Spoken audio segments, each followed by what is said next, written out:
Hello and welcome. My name is Eric Mistry, and I'm the Associate for Academic Technology at Carleton College. I'm excited to introduce you to the Lightboard today. It's a fantastically cool and useful piece of technology, and we were able to build an extremely low-cost version of it at Carleton. Today, I'll show you what a Lightboard is, how it works, how we built our own low-cost model based on the original designs, and give you some recommendations on building your own Lightboard. I guess we should start with what is a lightboard. Essentially, it's a whiteboard in which the whiteboard has been replaced with illuminated glass. This allows us to use fluorescent markers and film an instructor through the board. We can then use video editing software to mirror the video so the writing appears normal. Don't worry if this is all a bit confusing. Images and video work much better for understanding the lightboard, and we'll get to those now. These are a few images of the lightboard in action. As you can see, it's got a variety of uses, from music, to file explanations, to physics, to chemistry, and beyond. This is an example of a bit of footage we've shot on the Lightboard. This is one of the teaching assistants for a Japanese course, using the Lightboard to explain how to write certain kanji, or Japanese characters, for the students. For this particular class, we've created a few dozen videos, each ranging from 30 seconds to a minute and a half. The students have watched them on a variety of platforms, from our lecture capture software to Moodle, and also directly on YouTube. This is great on two levels. First, the instructor has a set of videos she can use every year to teach these same basic concepts. Second, the students start with a wealth of ready-made resources designed and created by their instructor. We'll watch this video now.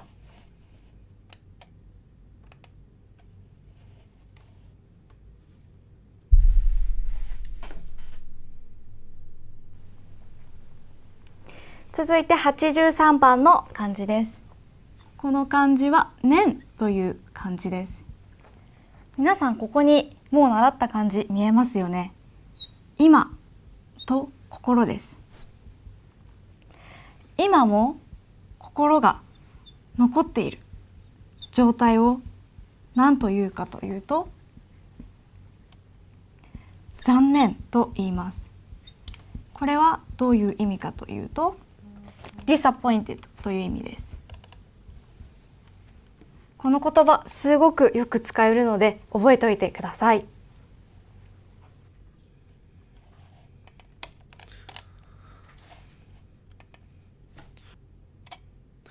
Obviously, it looks pretty cool, but what other reasons are there for using the Lightboard? First, this is a great tool for flipping the classroom. By creating lectures and lessons via the Lightboard and having students watch them outside of class, instructors are freeing up valuable classroom time for hands-on work and collaboration. It's also great for replicability, both on the instructor side and student side. For instructors, they're able to make a video once and then use it for multiple classes. Rather than explaining the same topic over and over and over again, they can develop the best version and give that to all of their students. For students, they can then use those videos to learn at their own pace, rewatching and slowing things down as necessary. For the language learning example we just saw, it's quite helpful for the students to be able to see how to make each character precisely. Instructors are also much more comfortable using the Lightboard than many other recording or flipping tools. For anyone not used to it, talking on a camera is tough, and footage shows it. People tend to either be nervous or go rather monotone. Though the first 1 or 2 videos are a bit awkward as they get used to the Lightboard, it quickly dissipates. Instructors are used to lecturing and writing on a board.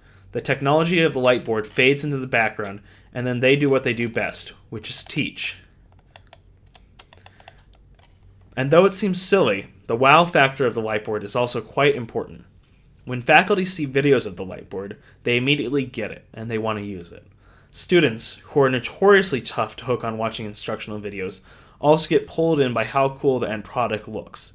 It feels and looks futuristic yet familiar at the same time, which works really well for getting students' engagement. Finally, the Lightboard is a tool that gives both the learning content and the instructor's personality equal priority. With other methods, like traditional lecture capture or screencasts, you may still get the same amount of content, but the instructor is reduced to a disembodied voice. Or you may get to see an instructor in action, but the material is delivered in a way that's tough to see. Anyone who's filmed in a classroom knows how hard it is to capture an instructor and what they write. The Lightboard does a great job of this. So how do we produce the content you saw earlier? This is our basic setup, but the Lightboard is pretty open to adaptability. Point A is the Lightboard. As you can see, it's a pretty basic frame. We've run LED lights across the top edge of the glass so they're touching the edge. This is a key piece of the technology. The lights must be directly touching the edge of the board to illuminate the writing. Besides that, it's just a standard piece of plexiglass in a whiteboard frame. The instructor stands in spot B, behind the board, with a black backdrop, that's point C, behind them. They're lit from both sides by a gentle light. You can only see one side of the lights in spot D. For the lighting, we're careful not to shine it at the board or the backdrop, so that can cause reflections or reduce the contrast of the dark background. Finally, I stand at spot E with the camera and I film. We cut whenever the board is filled, when we finish the concept, or if the instructor makes a mistake. Once the videos are done, I run through a very quick editing process in Adobe Premiere. I do basic color correction, boost the color of the marker, crop footage so the material in the frame will show, and I horizontally flip the image.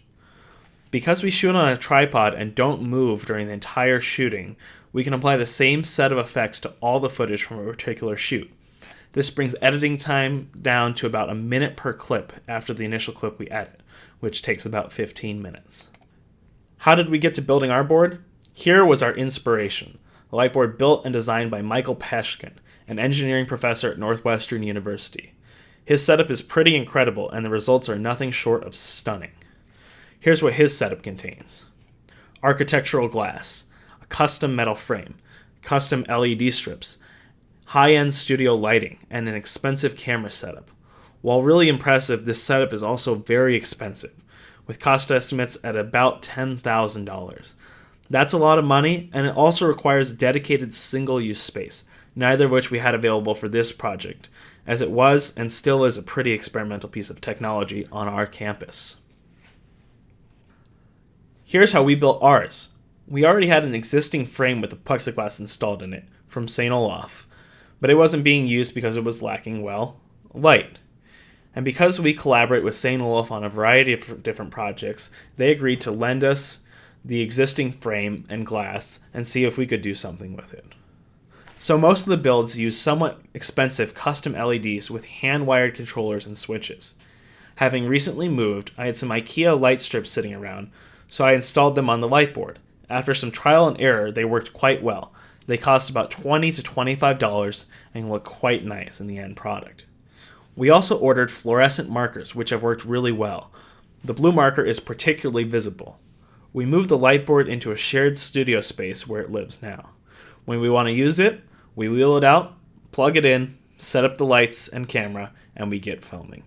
If you don't have a studio to use, any dark room will work well. Finally, we use Adobe Premiere to edit the videos we take. For right now, I've been using YouTube and Vimeo to store and distribute Lightboard films, but we're looking at new ways to handle it as well, such as ingesting the videos into a lecture capture system that we're currently piloting. After working with the Lightboard for a few months, I've got some recommendations for when you build your own. Feel free to use or ignore these as they apply to you or your institution. First, you want a nice, stable whiteboard frame. You don't want this to move while you're writing, as that'll mean more time editing. It should also hold the glass and lights nicely. You want to avoid chrome finish on the whiteboard frame, as lights will reflect on that and ruin the effect. You can retrofit existing whiteboard frames or build one. There's a variety of plans online. Second, I'd recommend getting IKEA dioder lights. These are cheap and they work quite well. You can chain together sets if needed for a longer board. The wiring also looks quite nice, and the controller is accessible for non-technical people, like faculty or student workers that may be using the board. Next, you'll want to get some quality plexiglass. Ours came in the board, but you can find it online or at most hardware stores. If your institution has an art gallery, chances are quite good they have a source of plexiglass.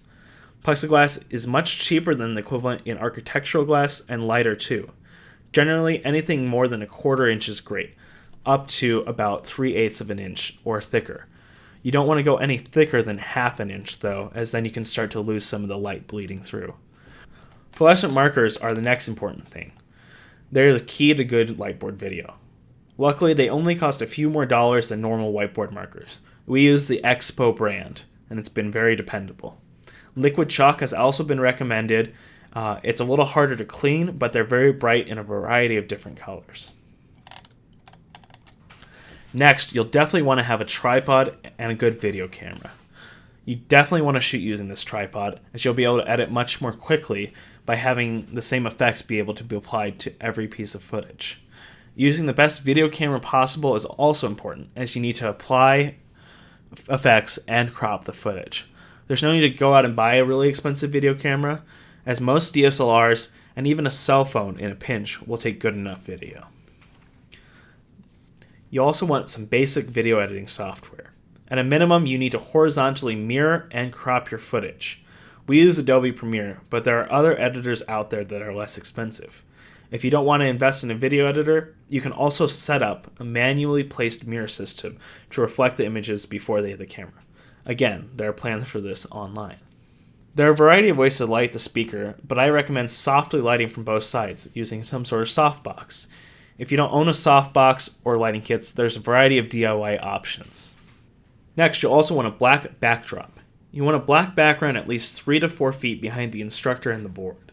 The Lightboard's writing pops much better against a dark background, and you can further enhance this effect during post-processing. I also encourage instructors to wear darker colors and avoid clothing with any writing on it.